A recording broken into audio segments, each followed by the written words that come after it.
Hi, everybody. I'm Karen Jeffries from Hilariously Infertile, and this is BabbleTV. I'm so excited to be talking to you guys today.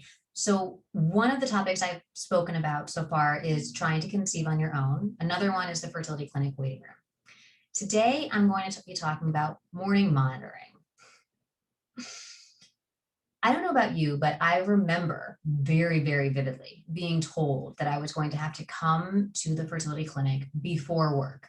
Now, at the time, I lived in New York City and I was commuting to a little bit north of the city to be a school teacher. I'm a fourth grade dual language teacher. And I remember the doctor saying I would have to go to the clinic before work. And I was like, no, what? And he said, yes, you have to come here before you go to work. And I was like, I leave my apartment at 7 o'clock in the morning. Like, what could possibly happen before 7 o'clock in the morning other than like just showering and getting out of your apartment? It just didn't make any sense to me.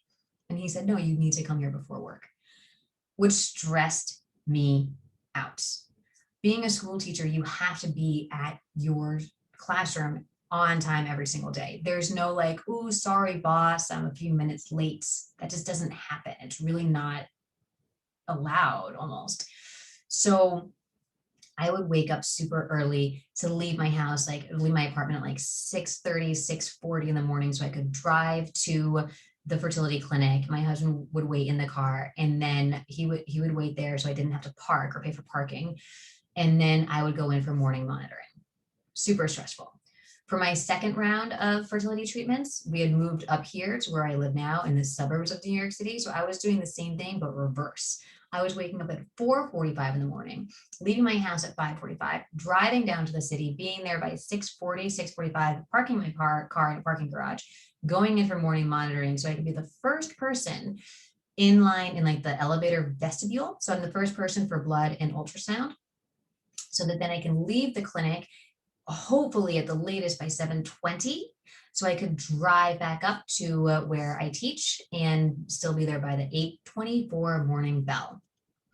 At which point, oftentimes my students would be unpacking and I would be shoving what I packed for lunch in my face because I was so hungry and I felt like I had been awake for multiple hours by that point. I always say that if infertility were to happen in a vacuum, right? If all you had to do was stay home, go to the clinic, come back, that would be hard. It would be hard. It would be a lot. It would be emotional. It would be stressful, doing all the shots, getting all the medicine. That would be really a challenge. That's not how infertility is, not for anyone. You have your work. You have, maybe other children. You have your family. You have obligations. You've got bills to pay. You've got maybe a spouse. You have all these other things. You have commuting, insurance, like so many other things going on that really impact that morning monitoring time frame. And it does get really, really stressful. So you're not alone if you think that morning monitoring is like one of the more stressful parts of it, because it is. It really, really is. So once you're in the clinic and you're sitting in the waiting room and you sign in to however they have their sign in thing, mine was on a computer, you get called back for your blood work and ultrasound. I remember at first, I was like, I don't know how good I am at taking blood. By the end of it, don't you worry, you will be a pro at getting your blood taken because you have to be. You literally don't have a choice. Not to mention that the people who are taking your blood in the morning are, I don't know, the nicest, kindest, most genuine, most wide awake people. For me, it was in the entire island of Manhattan. Like they were just the nicest people ever. They take your blood and then they move. And to be honest, I remember them taking a bite of my blood and I was like, did you roll up my shirt sleeve? And they're like, yeah, no, we're done. And I was like, oh, that you did it very, very quickly because this is what they do day in, day out. They are literally professionals.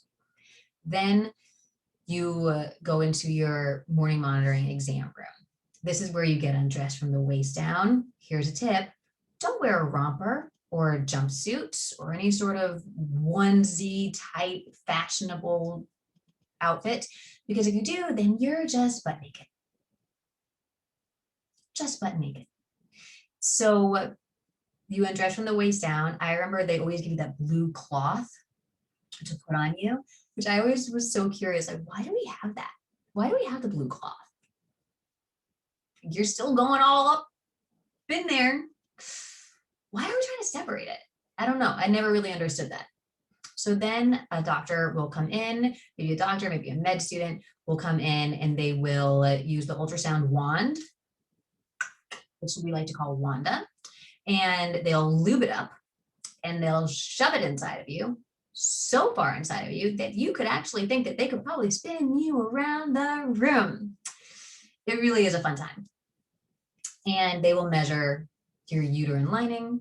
They'll go to one side, they'll measure your ovaries and your follicles. They'll go to the other side and measure your other ovary and follicles. And then they will extract the wand and tell you, go stop by billing on your way out. Have a good day. And that's morning monitoring. You have to get dressed, wipe away all that extra lube. It's 7 o'clock in the morning. 7 o'clock in the morning. You get dressed again. If you need to stop by billing, you stop by billing, you leave, and you go about your day.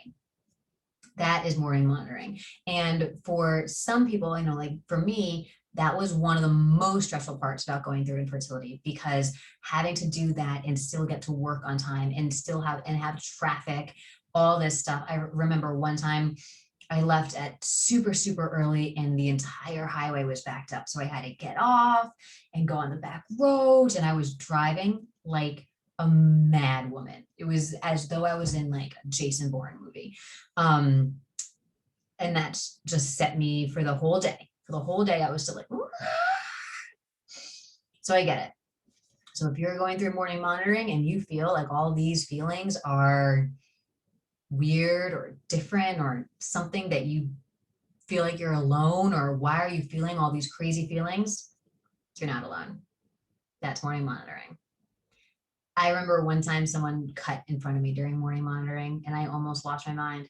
I actually thought that I was going to like jump onto their shoulders and start banging on their head because I was so upset. And it wasn't that I was upset about this person, right? It was the stress of morning monitoring, of the infertility, of the clinic, of getting there and then getting to work and all the other things that were going on in my life. And then have it being cut didn't really help. So that is morning monitoring. And if you ever need some resources or help or to feel like you're not alone, always contact IVF Babble, or you can come to Hilariously Infertile on my social media sites. I'll talk to you later, guys. Have a great day. Bye.